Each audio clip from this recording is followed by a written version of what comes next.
Good morning student. आज हम revision chapter number 4 का जो रिवीजन कर रहे थे उसको आगे कंटिन्यू करते हैं। चैप्टर नंबर 4 है हमारा प्राइस इलास्टिसिटी ऑफ डिमांड। उसमें हम देख रहे हैं degree of elasticity of demand. मांग की लोच की श्रेणियाँ कितनी डिग्री होती है या कितनी श्रेणियाँ होती है इलास्टिसिटी ऑफ डिमांड की या मांग की लोच की।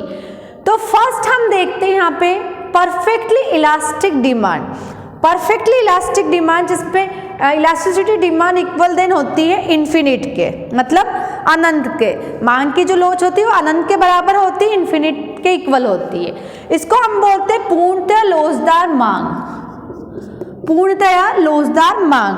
अब पूर्णतया लोचदार मांग क्या होगी, तो हम देखते हैं कि जब हम इलास्टिसिटी कैसे निकालते हैं कि अगर कीमत में जो परिवर्तन होता है, प्राइस में जो चेंज होता है, उसके रिस्पॉन्स में जो डिमांड में चेंज होता है उसको हम इलास्टिसिटी कहते हैं।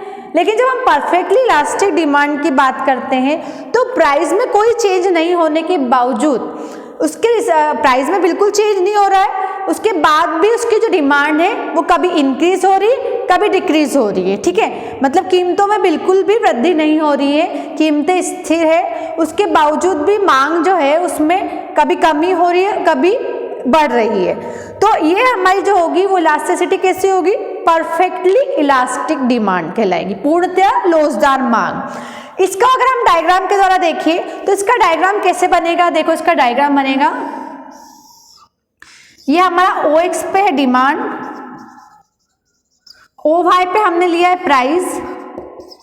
ठीक है, अब हम देखते हैं कि हमारी प्राइस OP है, प्राइस हमारी OP है जो हमारी बिल्कुल भी चेंज नहीं हो रही है, प्राइस है हमारी जिसमें कोई चेंज नहीं हो रहा। लेकिन हमारी क्वांटिटी OQ थी, उसके बाद OQ1 हो गई या OQ2 हो गई, मतलब प्राइस तो कांस्टेंट है लेकिन जो हमारी डिमांड है वो कभी इंक्रीज हो रही है कभी डिक्रीज हो रही है।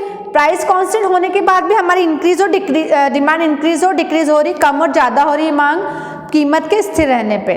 तो वो वाली इलास्टिसिटी कैसे कहलाएगी, हमारी परफेक्ट इलास्टिक डिमांड। इसको हम कैसे लिखेंगे, elasticity of demand equal infinite, यानी अनंत के बराबर होती है। इलास्टिसिटी यानी मांग की लोच किसके बराबर होती है, अनंत के या इन्फिनिट के। अब अगर मान लो कि कीमत में या प्राइस में थोड़ी बहुत भी वृद्धि होती है, ठीक है, अगर कीमतों में या प्राइस में थोड़ी बहुत भी अगर वृद्धि होती है तो इसकी डिमांड बहुत ज़्यादा कम हो जाएगी, क्योंकि जब प्राइस कांस्टेंट है तभी क्या हो रहा है, इसकी डिमांड कम ज़्यादा हो रही है। और अगर हम मान लें कि कीमतों में या प्राइस में थोड़ी सी भी चेंज होता है तो इसकी डिमांड बहुत ज़्यादा चेंज हो जाएगी। ये एक इमेजिनरी कॉन्सेप्ट है, वैसे ज़्यादातर ये देखने को नहीं मिलता है, कल्पना हम कल्पनाओं में सोच सकते हैं, इसको इमेजिनरी कॉन्सेप्ट है ये। ठीक है, तो फर्स्ट डिग्री या फर्स्ट इलास्टिसिटी डिमांड की श्रेणी, मांग की लोच की श्रेणी हमारी perfect elastic demand. Perfectly elastic demand पूर्णतया लोचदार मांग, जिसमें क्या होता है, प्राइस में तो कोई चेंज नहीं होता, price is no change,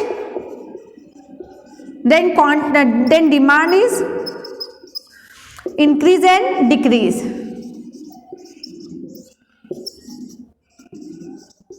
price में कोई भी चेंज नहीं होने के बावजूद भी डिमांड जब इंक्रीज और डिक्रीज होगी तो परफेक्टली इलास्टिक डिमांड कहलाएगी।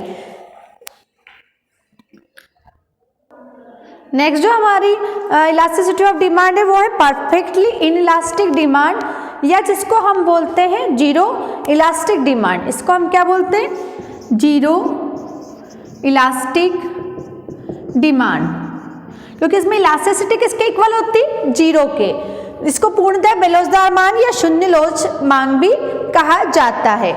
ऐसा क्यों होता है, जैसे हमने इससे पहले देखा था परफेक्टली इलास्टिक डिमांड थी, वो किसके पैरेलल था, जिसमें डिमांड कर्व एक्स एक्सिस के।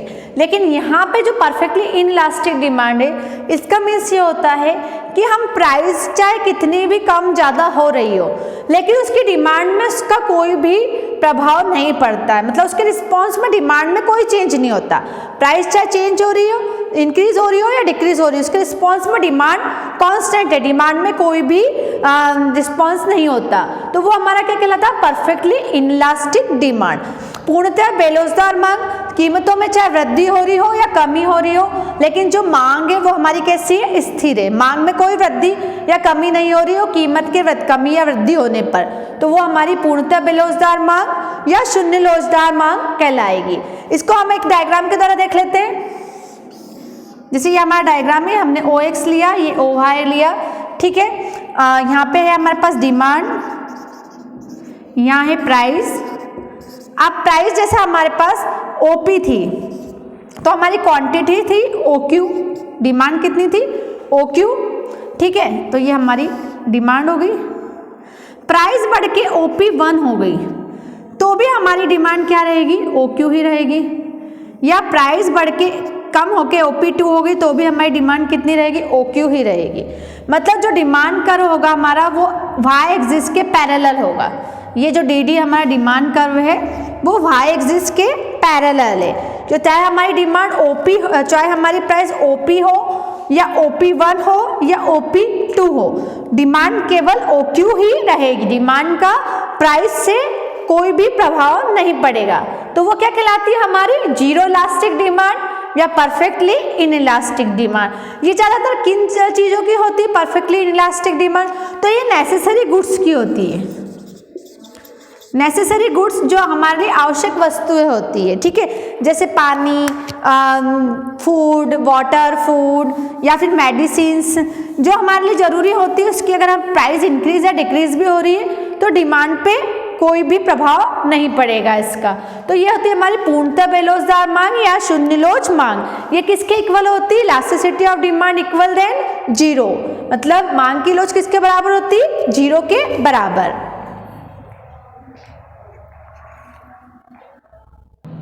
नेक्स्ट जो है हमारा वो है हाईली इलास्टिक डिमांड, जिसको हम सापेक्ष लोचदार मांग भी कहते हैं। हाईली इलास्टिक डिमांड का मतलब होता है जब स्मॉल चेंज होता है प्राइस में तो उसके अकॉर्डिंग, उसके रिस्पॉन्स में डिमांड में ग्रेटर चेंज हो जाए। मतलब जो प्राइस है उसमें तो कम चेंज हो रहा है और उस चेंज के कारण डिमांड में ज़्यादा चेंज हो रहा है, तो फिर हम उसको क्या कहेंगे, हाईली इलास्टिक डिमांड। जो इनका जो प्राइस का जो प्रपोर्शनल चेंज है वो कम रहेगा डिमांड के प्रपोर्शनल चेंज से। मतलब प्राइस में प्रपोर्शनल चेंज कम होगा, उसके अकॉर्डिंग जो डिमांड में प्रपोर्शन चेंज होगा वो प्राइस के प्रपोर्शन चेंज से ज़्यादा होगा। कीमत के जो आनुपातिक परिवर्तन से मांग में होने वाला आनुपातिक परिवर्तन ज़्यादा होगा कीमत के आनुपातिक परिवर्तन से, तो उसको हम सापेक्षता लोचदार मांग कहते हैं। इसकी इलास्टिसिटी होती है ग्रेटर देन 1 से ज़्यादा होती है इसकी। जिसको हम एक डायग्राम के द्वारा समझ सकते हैं। जैसे ये डायग्राम है हमारे पास, हमने OX पे डिमांड शो करी है, OY पे हमने प्राइस शो करी है, ठीक है। अब मान लो हमारी प्राइस थी OP, ठीक है, और हमारी डिमांड थी OQ। OP प्राइस पे हमारी OQ डिमांड थी। प्राइस में हमारा चेंज हुआ OP से OP1 और डिमांड में चेंज हुआ हमारा OQ से OQ1। तो हमारा डिमांड कर्व कैसा आएगा,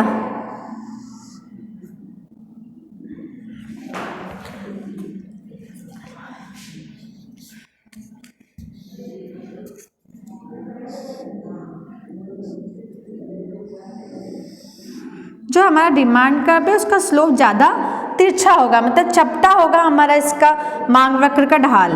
क्यों? क्योंकि ये मोर देन 1 इलास्टिक है। इसकी इलास्टिसिटी कैसी, मोर देन 1। ये हमारा डिमांड कर्व है DD। यहाँ पे प्राइस में चेंज हुआ, ये हमारी प्राइस में चेंज हुआ, ठीक है, इतना, और इसके अकॉर्डिंग हमारा डिमांड में चेंज हुआ इतना।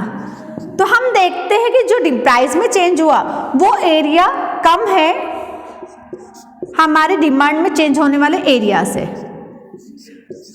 तो प्राइस में जो चेंज हुआ वो डिमांड में चेंज होने वाले एरिया से क्या है, कम है। तो हम कह सकते हैं कि ये क्या है, हाईली इलास्टिक है, ठीक है, या रिलेटिवली इलास्टिक है। इसको रिलेटिव इलास्टिक या हाईली इलास्टिक दोनों बोल सकते हैं। तो ये कब होता है, जब हमारी प्राइस में स्मॉल चेंज होता है उसके अकॉर्डिंग डिमांड में उससे ज़्यादा चेंज होता है, ज़्यादा चेंज होता है, ग्रेटर चेंज होता है, तो हम उसको कह सकते हैं हाईली इलास्टिक। जब कीमत में थोड़ा सा भी वृद्धि या कमी होती है तो उसके अनुपात में जो मांग में होने वाली वृद्धि और कमी है वो कीमत की वृद्धि और कमी से ज़्यादा होती है, तो वो हमारा क्या कहलाता है, सापेक्षता लोचदार मांग। ये जनरली किन चीज़ों की होती है, ये लग्जरी गुड्स की होती है। लग्जरी गुड्स जो आरामदायक वस्तुएं होती है उनकी मांग होती है लग्जरी गुड्स की, ठीक है। जो आरामदायक वस्तु होती है हमारी, क्योंकि उसमें अगर प्राइस में थोड़ा सा भी चेंज आएगा तो लोग उनको क्या करेंगे, ज़्यादा खरीदेंगे। अगर प्राइस कम हो रही है तो उसकी डिमांड ज़्यादा हो जाएगी, और अगर प्राइस बढ़ रही है तो उसकी डिमांड कम हो जाएगी।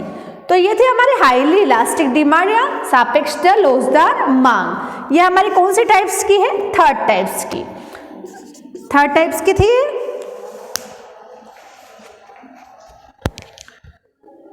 इसके बाद जो है हमारी वो है यूनिटरी इलास्टिक डिमांड या इकाई के बराबर लोच, जो किसके इक्वल होती है, 1 के। मतलब जो प्रपोर्शन चेंज डिमांड, जो प्रपोर्शनल चेंज प्राइस में होता है उसी प्रपोर्शन में चेंज क्वांटिटी डिमांड में भी होता है, तो वो किसके इक्वल हो जाएगी, 1 के, इकाई के बराबर। जितने अमाउंट में, जितने मात्रा में कीमतों में परिवर्तन होता है उतनी ही मात्रा में जब मांग में परिवर्तन होता है तो हम उसको इकाई के बराबर लोचदार मांग कहते हैं। इसको हम कैसे बता सकते हैं, जैसे हमारी ओपी प्राइस पे हमारी जो क्वांटिटी थी वो ओक्यू थी, ओपी प्राइस पे क्वांटिटी कितनी, ओक्यू। अब प्राइस अगर ओपी 1 हो गई तो क्वांटिटी कितनी हो गई, ओक्यू 1।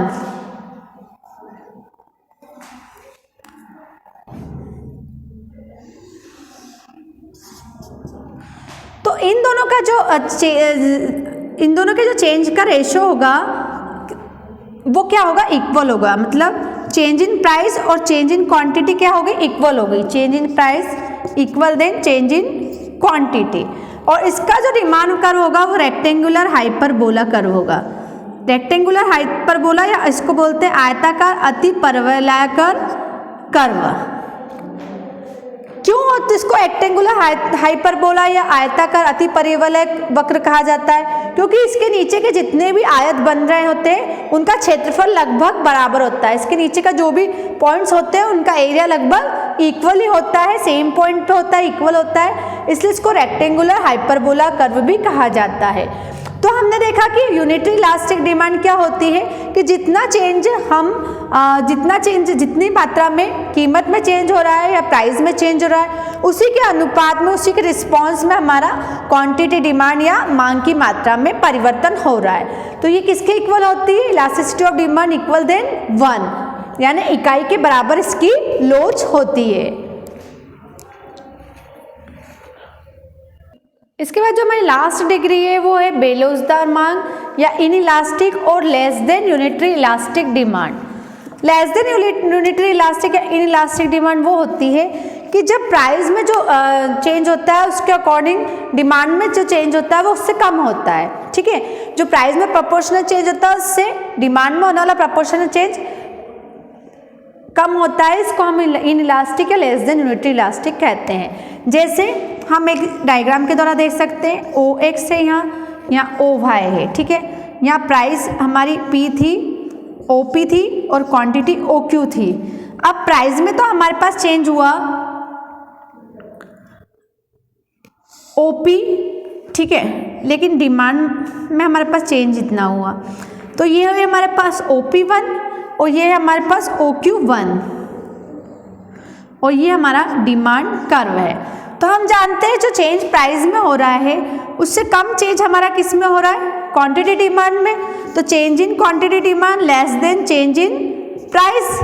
तो ये किसके इक्वल होगा, ये किसके बराबर होगा, मतलब इलास्टिसिटी जो है वो लेस देन 1 होगी, 1 से कम होगी। बेलोचदार मांग है, इसकी जो मांग की लोच है वो इकाई से कम होगी, लेस देन 1 होगी।